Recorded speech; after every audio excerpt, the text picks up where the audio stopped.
Discerning Hearts provides content dedicated to those on the spiritual journey. To continue production of these videos, prayers, and more, go to discerninghearts.com and click the donate link found there or inside the free Discerning Hearts app to make your donation. Thanks, and God bless. A Lenten Spiritual Journey with Discerning Hearts, From Ashes to Glory. Day 14, The Path of Humility and True Greatness. A reading from the Holy Gospel according to Matthew, chapter 23, verses 11 and 12. The greatest among you must be your servant. Whoever exalts himself will be humbled, and whoever humbles himself will be exalted. Jesus turns our understanding of greatness upside down. The greatest among you must be your servant. In a world that often celebrates power, ambition, and self-promotion, Jesus calls us to a different kind of greatness, one rooted in humility and service. To be a servant is to put others before ourselves, to meet their needs with love and generosity. It is not a sign of weakness, but of strength, a strength that comes from knowing who we are as beloved children of God. True humility does not diminish our dignity, but elevates it, allowing us to reflect God's love in our actions. The Desert Fathers emphasized humility as the foundation of the spiritual life. Abba Marcius taught, If you are humble, you will inherit the earth without even trying. Humility brings peace to the soul.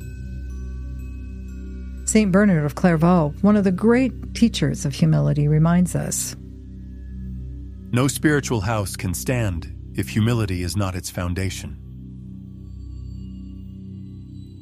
Humility is seeing our giftedness as well as our limitations, recognizing that all has a purpose in God's plan in our lives and His mission to the world. It's not thinking less of ourselves, but thinking of ourselves less. It is an interior disposition that recognizes all good comes from God. St. Bernard also warns of the dangers of pride, calling it the enemy of grace. For when we seek our exaltation, we close ourselves off to God's work in our hearts. Humility frees us from the burden of constantly proving ourselves. It allows us to serve others with joy, knowing that our reward is not in the praise of men, but in the love of God. When we embrace humility, we allow Christ to lead us on the path to true greatness, a greatness measured not by power, but by love. As we reflect on Jesus' words, let us consider how He is calling us to embrace humility and service today. Where do we need to let go of pride and seek instead the grace of a servant's heart?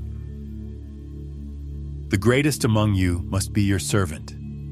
Whoever exalts himself will be humbled, and whoever humbles himself will be exalted.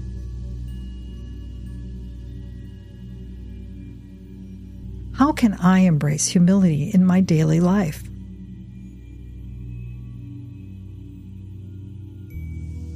Who are the people God is calling me to serve, and how can I do so with a humble heart? How does serving others draw me closer to Christ, who came to serve and not to be served?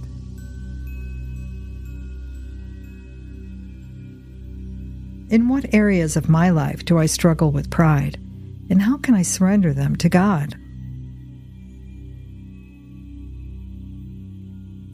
Lord, you humbled yourself to serve us, even to the point of death on the cross.